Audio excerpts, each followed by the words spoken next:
Hello दोस्तों। Vegetarian food stuffs में बहुत सारी वैरायटी होती है। ऐसा नहीं है कि सारे वेजिटेरियन फूड स्टफ्स हेल्दी होते हैं, ऐसा नहीं है कि सारे वेजिटेरियन फूड्स अनहेल्दी होते हैं। लेकिन जब हम किसी को वेजिटेरियन डाइट बोलते हैं तो अच्छा है बुरा है, इसमें फूड सिलेक्शन बहुत इंपॉर्टेंट होता है। आज हम आपको बेस्ट फूड स्टफ्स जो वेजिटेरियन डाइट में होते हैं और वर्स्ट फूड स्टफ्स जो वेजिटेरियन डाइट में होते हैं इसके बारे में बताएंगे, ताकि आप अपना फूड स्टफ सिलेक्ट कर सकें। सिर्फ वेजिटेरियन होना या नॉन वेजिटेरियन होना ये अपने आप में एक सिंगल मार्कर नहीं होता कि आप हेल्दी रहोगे या अनहेल्दी। इनमें जो फूड चॉइसेस हैं वो उससे ज़्यादा इंपॉर्टेंट है। आज हम फूड सिलेक्शन करने में आपकी मदद करेंगे। टॉपिक पर जाने से पहले जो लोग हमारे चैनल पर नए हैं उन्हें रिक्वेस्ट करूँगा कि चैनल को सब्सक्राइब करें, वीडियो को लाइक करें, शेयर करें, फॉलो करें, कमेंट करें, पूरा दें।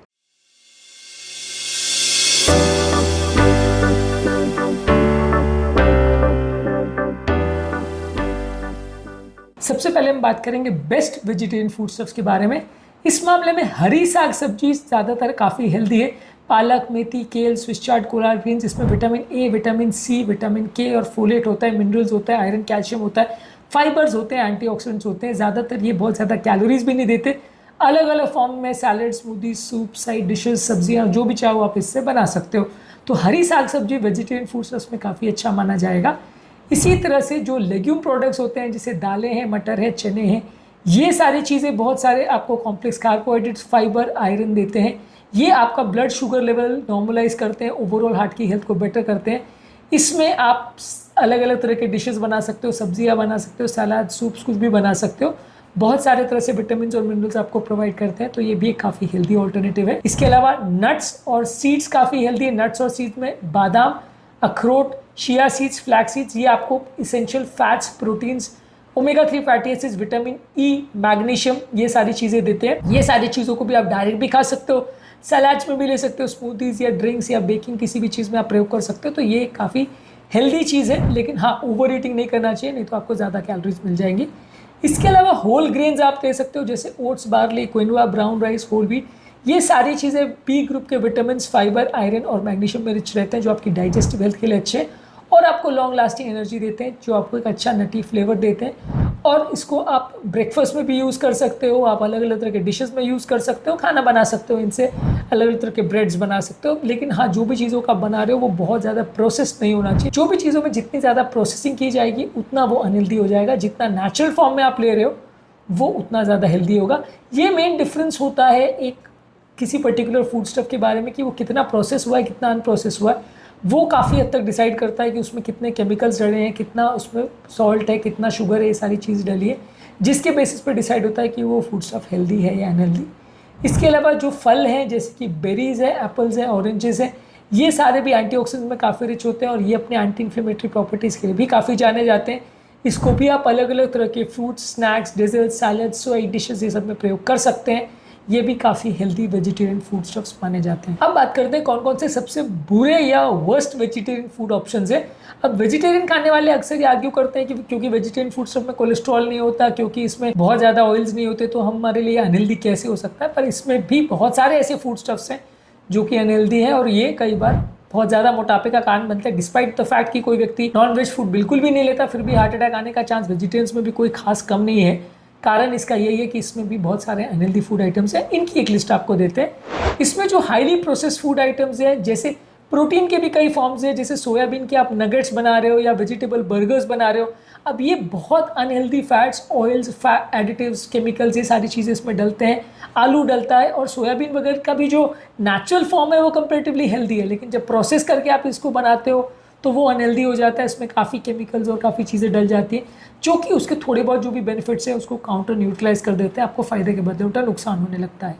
इसके अलावा जो शुगर वाले पेय पदार्थ हैं जैसे सोडा है, कैंडी है, फ्रूट जूसेस है, ये सारे ही काफ़ी अनहेल्दी। खासकर फ्रूट जूसेस के बारे में बोलूँगा कि सोडा और बाकी बेवरेजेस के बारे में तो सब जानते हैं कि अनहेल्दी, इसमें तो कोई डाउट या संशय नहीं है।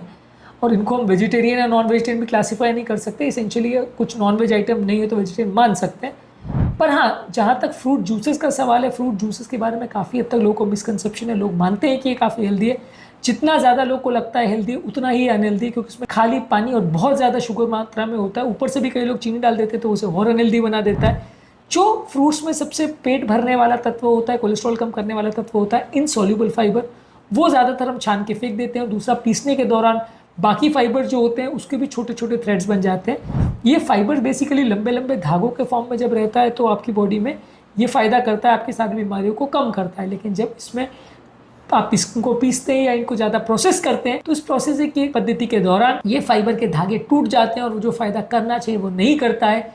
जो इनको अंदर जेलेटिन जैसा मैश बनाना होता है जिससे ये बहुत सारी बीमारियों को रोकते हैं, वो नहीं बन पाता है, तो ये कुछ भी फ़ायदा खास नहीं करते। तो इसेंशियली मान के चल सकते हैं कि आप फ्रूट जूसेस बहुत सारी बीमारियों को बढ़ाते हैं। और इनफैक्ट डायबिटिक पेशेंट्स होते हैं, फैटी लिवर के पेशेंट्स होते हैं, कोलेस्ट्रॉल के पेशेंट्स होते हैं, उसमें सबसे बड़ा कारण बीमारी का फ्रूट जूसेस होता है। इसके अलावा जो रिफाइंड ग्रेन्स है जैसे वाइट राइस है, पास्ता है और मैदा है, इनसे बने हुए जो भी फूड प्रोडक्ट्स है वो ग्लाइसेमिक इंडेक्स इनका ज़्यादा होता है। ये सिग्निफिकेंट इनमें प्रॉब्लम्स या ड्रॉबैक्स होते हैं। तो ये सारे जो है होल ग्रेन्स के कंपेरिजन में काफ़ी ज़्यादा अनहेल्दी है और इनको आप जितनी ज़्यादा मात्रा में खाएंगे उतनी बीमारी बढ़ेगी।